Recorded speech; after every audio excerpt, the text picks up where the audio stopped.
ఈ కొరింథీయులకు రాసిన పత్రికలోనే పౌలు ఇంకో భాష గురించి మాట్లాడుతున్నాడు. చూద్దామా?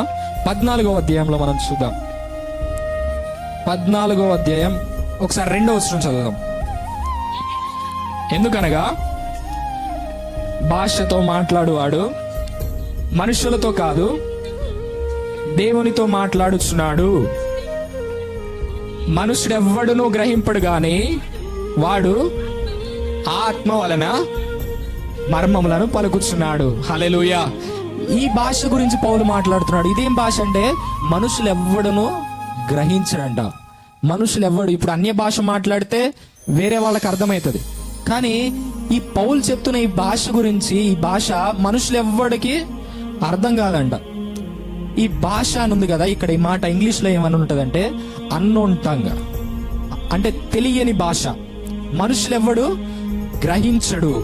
ఇక్కడున్న భాషలు కాదు, ఈ లోకంలో ఉన్న భాషలు కాదు, ఏదో అన్నోన్ టంగ్, క్రొత్త భాష.